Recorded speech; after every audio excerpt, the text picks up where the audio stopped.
नमस्कार, आप देख रहे हैं नौ समाचार और मैं हूं आपके साथ तान्या पांडे। राहुल गांधी द्वारा दिए गए आरक्षण खत्म करने के बयान पर भाजपा भड़की हुई है। बुधवार को एसएससी मोर्चा के प्रदेश अध्यक्ष एवं विधायक सत्यप्रकाश जरावता ने राहुल गांधी को घेरते हुए कहा कि आरक्षण को खत्म करने की बात कहकर राहुल गांधी ने कांग्रेस का आरक्षण विरोधी चेहरा एक बार फिर से देश के सामने लाने का काम किया है। उन्होंने कहा कि कांग्रेस नेता राहुल गांधी के मन के विचार और सोच किसी न किसी जरिए बाहर आ रही है। उन्होंने कहा कि जब तक बीजेपी है आरक्षण को कोई छू भी नहीं सकता और न ही देश की एकता के साथ कोई खिलवाड़ कर सकता है।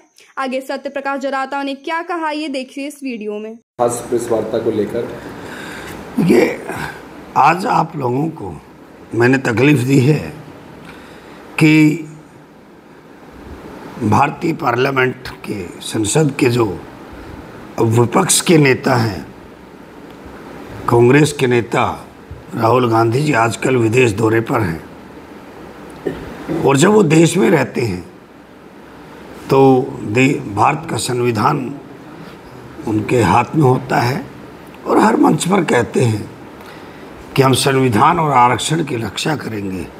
पर बड़ी दुख हुआ ये जानकर कि अमेरिका के अंदर राहुल गांधी जी ने कहा कि हम आरक्षण समाप्त करेंगे और सत्ता में आने पर आरक्षण के समाप्त करने के बारे में विचार करेंगे।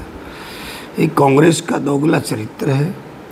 जिस तरह से पूर्व में कांग्रेस ने दलित समाज को गुमराह करने का काम किया, अगर कांग्रेस सही मायने में दलित समाज का उत्थान करती तो आज़ादी के बाद सबसे ज़्यादा समय तक कांग्रेस का ही शासनकाल हमारे देश और प्रदेश में रहा।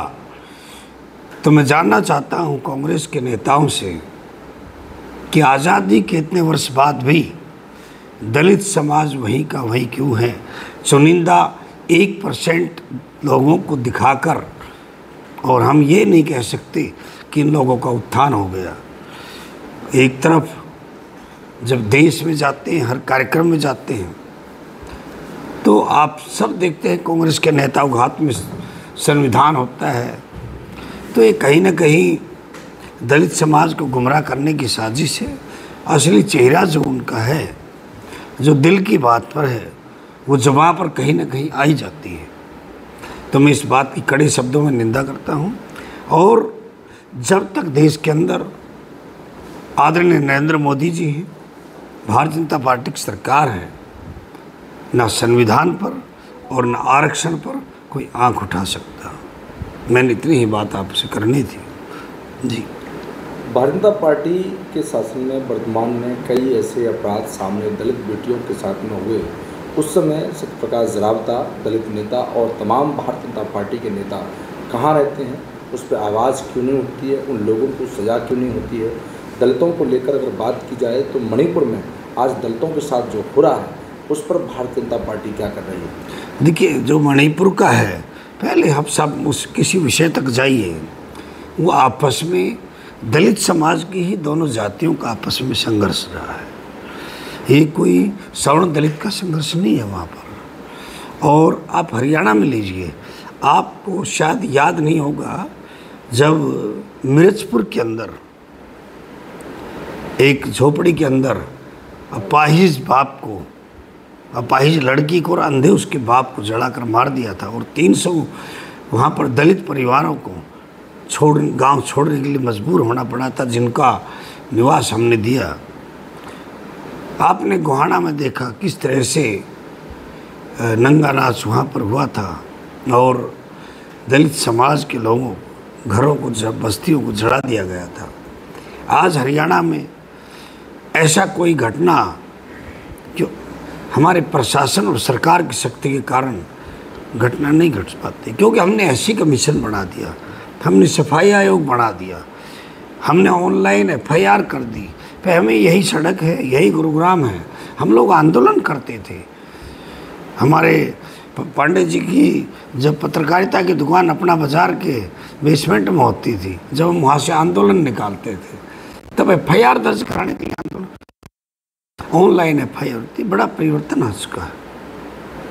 मेरा सवाल ये है कि लोकसभा चुनाव के दौरान एक र्यूमर टाइप का उड़ गया था लोगों के दिमाग में ये 400 पार का नारा कि अगर बीजेपी 400 पार कर गई तो संविधान में बदलाव करेगी और ये आरक्षण भी खत्म कर देगी। आरएसएस प्रमुख जो मोहन भागवत हैं, उन्होंने कई बार इधर उधर मंच पर स्टेटमेंट दिया कि हम इस आरक्षण के पक्षधर नहीं हैं, और शायद ये बात प्रधानमंत्री नरेंद्र मोदी के भी दिमाग में कही है। तो अगर राहुल गांधी ने इस तरह की बात कही है तो कहाँ तक अनुचित? ये सब मनगढ़ंत बातें हैं और बार बार माननीय प्रधानमंत्री जी का बयान आया है, माननीय गृह मंत्री जी का भी बयान आया है और उन्होंने प्रमाणित भी किया है।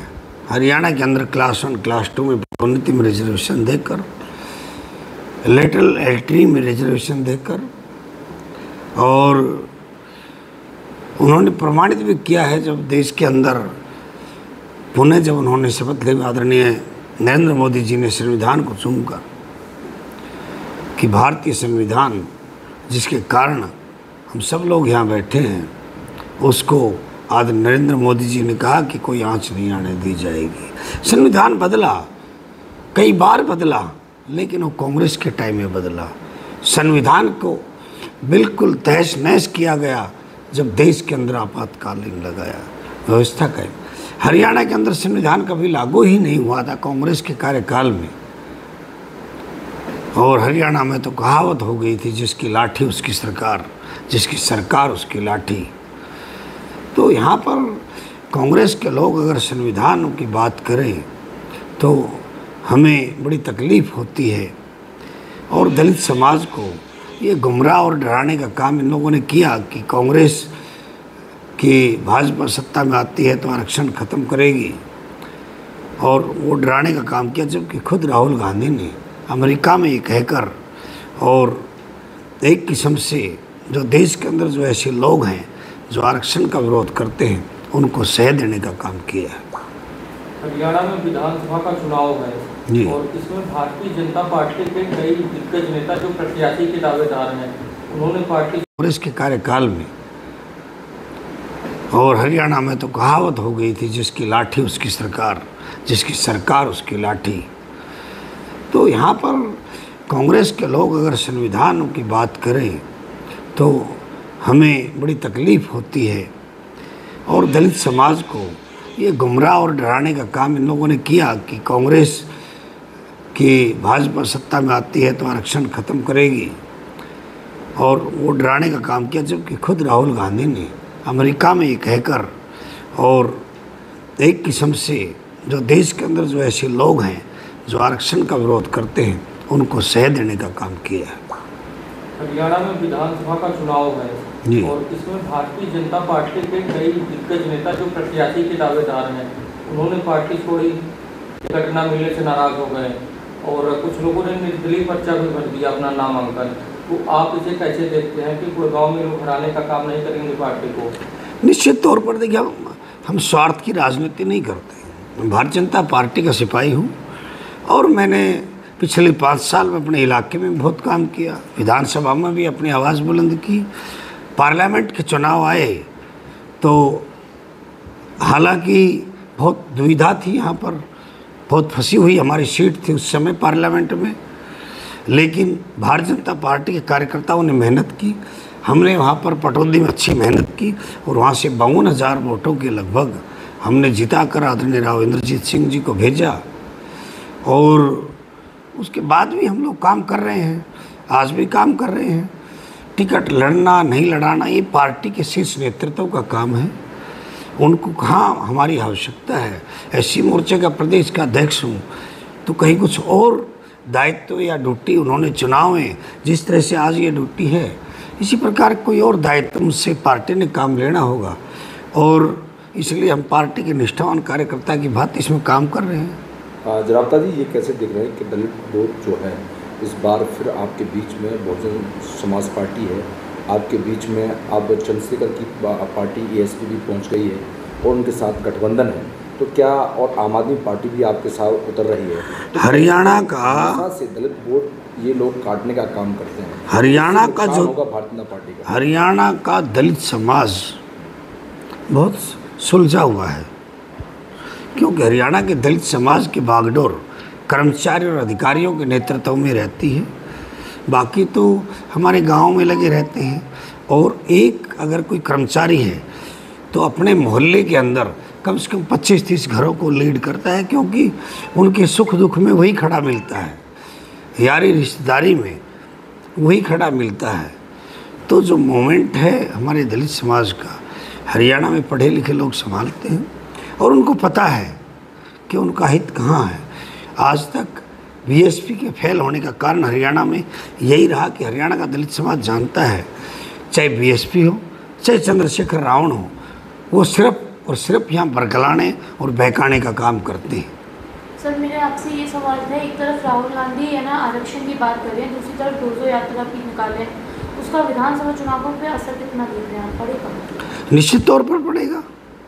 देखिए, आरक्षण दलित समाज के लिए ऑक्सीजन है, और आरक्षण को बचाने के लिए दलित समाज किसी भी हद तक गुजर जाता है। आरक्षण को लेकर के आप जातिगत आरक्षण के पक्षधर हैं? जब तक देश में जातियां रहेगी, आय के आधार पर नहीं, आरक्षण मिले, आपको मैं क्लियर कर दूं, रिजर्वेशन आरक्षण जो है वो कोई गरीबी उन्मूलन कार्यक्रम नहीं है। It is not a social empowerment programme, it is a representation of the stole caste stole tribe. ये प्रतिनिधित्व है, और इस प्रतिनिधित्व को देश के अंदर जब से भारत की प्रधानमंत्री नरेंद्र मोदी जी है, उस प्रतिनिधित्व को कोई खत्म नहीं कर सकता। It is not based on income, इसका आय से कोई लेना देना नहीं है। हमने तो सुना है कि बाबा भीमराव अम्बेडकर उन्होंने जो संविधान की रचना करी तो सबको ध्यान में रख कर के करी थी, और जब उस समय उनकी सोच थी, शायद उसमें लिखा भी था जो राष्ट्र की मुख्य धारा से पिछड़े हुए लोग, जैसे आपने दलित समाज की बात की, एक काल तक, एक पीरियड तक इनको कुछ सुविधा दी जाए, आरक्षण की है, जब ये राष्ट्र की मुख्य धारा में आ जाए तो उसको खत्म कर देना। इसमें 10-5 साल कुछ निर्धारित किया। पांडे जी, मैं एक चीज़ आपको क्लियर कर दूं, ये बड़ा कन्फ्यूज़न रहता है। आज ये विषय मैं नहीं चाह रहा था कि छेड़ा जाए, लेकिन आपको मैं बता दूं कि जो आपने कहा कि समय समय पर व्याख्या की जाए आर्थिक आधार का, ये सिर्फ ओबीसी आरक्षण के लिए है। अदर बैकवर्ड क्लास का जो रिजर्वेशन है, it is only depend on income, ये सिर्फ आर्थिक आधार पर है, ठीक। और जो स्टूल कास्ट का जो रिजर्वेशन है, दैट इज कॉल्ड रिप्रेजेंटेशन, प्रतिनिधित्व। और उसके लिए शब्द प्रयोग हुआ डिप्रोवाइड कास्ट, वंचित समाज, जो हजारों साल तक वंचित, सामाजिक, आर्थिक तौर पर, शैक्षणिक तौर पर जो हजारों साल से वंचित रहा, उस समाज को प्रतिनिधित्व लाकर समाज की मुख्य धारा में शामिल कर। जरावता जी, जो जिस प्रकार से आप विधायक रहे, कई ऐसे आईएएस, आईपीएस, आईआरएस, आईएफएस लोग हैं जो कि ऐसी समाज से आते हैं, दलित लोग आते हैं, वह उनको वो आरक्षण की सुख सुविधाएं मिलनी चाहिए या नहीं मिलनी चाहिए? मैंने कहा मैं एमएलए बन गया, लेकिन मैं रहूँगा तो चमारी। मैं जहाँ बैठूँगा वहाँ मेरी जो जाति है वो तो चमार रहेगी ना। मेरी जाति से क्या आप पीछा छुड़ा देंगे? नहीं, तो आप उपाध्याय हैं, आप पांडे हैं, आपकी इनकम कम है, लेकिन आपका समाज में स्थान ऊंचा है, क्यों है? योग्यता तो गई, योग्यता कहाँ गई? देखिए, मैं नहीं, उस कांग्रेस सूची तो जारी करे। आज कल लास्ट दिन है नामांकन का, सूची जारी करे, भाजपा ने फिर अभी तो कुछ सूची जारी तो करे, 46 है, और फिर आप देखना हमारे तो चलो इक्का दुक्का साथी नाराज हो गए। अब मेरी टिकट कटी है, क्या मैं नाराज होकर बैठ जाऊँ? साहब, मेरा आखिरी सवाल है, हरियाणा में इस बार कितनी सीट आएगी भाजपा की? हम सरकार बना रहे हैं, निश्चित तौर पर बहुमत के साथ सरकार बना रहे। कांग्रेस पार्टी तो बोल रही है हम सरकार बना रहे हैं, आप बोल रहे हैं हम नहीं, तो अगर उनको पता होगा कि सरकार जो ये लगेगा कि वो हारने वाला, तो क्यों लड़ेगा? अब मेरा आखिरी सवाल ये है कि प्रदेश विधानसभा चुनाव में बहुत दिग्गज लोगों को टिकट नहीं मिली है, इसमें आप भी शुमार हो। तो ये जो प्रदेश बीजेपी में भगदड़ मची है, शब्द भगदड़ है, तो इस भगदड़ का असर विधानसभा चुनाव पर, क्योंकि पिछली बार 75 पार के नारे के बाद तो 40 पर आए थे, अब की बार कोई नारा नहीं, अब की बार तो भगदड़ मची है। तो आप बीजेपी को कहाँ पाते हैं? पहले नंबर तो मैं बताऊं कि भारतीय जनता पार्टी के अंदर कोई दिग्गज नहीं, सब सामान्य कार्यकर्ता है। मैं भी एक सामान्य कार्यकर्ता हूं और कोई भगदड़ नहीं है। कुछ साथी नाराज़ हैं टिकट के लिए, स्वाभाविक दुख होता है। अब मुझे भी तकलीफ हुई है, लेकिन पार्टी ने कुछ अच्छा सोचा होगा या उन्होंने मुझे योग्य नहीं समझा होगा, तो वो सब चीज़ें होती है, उनका अपना नज़रिया है। तो जहाँ यूटिलाइजेशन पार्टी चाहेगी, मैं तो देखिए नौकरी छोड़कर आया हूँ, राजनीति करने के लिए आया हूँ, और इस राजनीति के माध्यम से बाबा साहब का मिशन पूरा करना है, समाज के उत्थान के लिए, गरीबों के उत्थान के लिए। उस काम के लिए मुझे इससे बढ़िया प्लेटफॉर्म नज़र कहीं आता नहीं। जावता जी, ऐसा तो नहीं आप भारतीय जनता पार्टी को आंख दिखाने में कमज़ोर रहे, इसलिए आपको टिकट नहीं मिली? कोई दलित कहाँ आंख दिखाता है बेचारा, वो तो मरा हुआ होता है, उसकी जाति उसके साथ चलती है, चाहे वो MLA बन जाए चाहे MP बन जाए। संजय सिंह ने आंख दिखाई, मुँह से दे दी। मैंने कहा ना, आप कंपैरिजन किए, सामाजिक दृष्टि से वो कहाँ हैं, हम कहाँ हैं। हमने कहा ना, सामाजिक दृष्टि से वो कहाँ हैं, हम कहाँ हैं। हम आंख दिखाने में सक्षम नहीं है।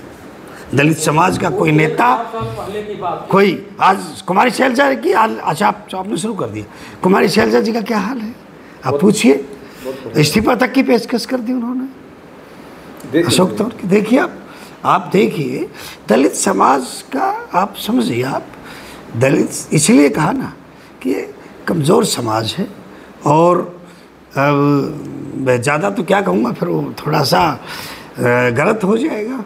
तो तकलीफ हमें भी है कि भाई जिस तरह से हमारे वरिष्ठ नेता बनवारी लाल जी यहाँ एक सबसे नेतृत्व से वंचित हमारा दलित समाज तो हुआ ही है। बिमला चौधरी को टिकट पटौदी से मिला है, सत्य प्रकाश रावता कदम से कदम, कंधे से कंधे मिला के आए हो ना। अभी कार्यकर्ताओं को बुला के कहा हूँ कि पूरी ताकत के साथ बिल्कुल उनको उसी तरीके से मदद की जाए जैसे आदरणीय बिमला चौधरी जी ने 2019 में मेरे चुनाव में मेहनत की थी और मैं 37,000 से जीता। बिल्कुल ऐसे ही पूरी उसके लिए मेहनत की जाए। वो तो आपके साथ नहीं दिखी। कौन कहता है?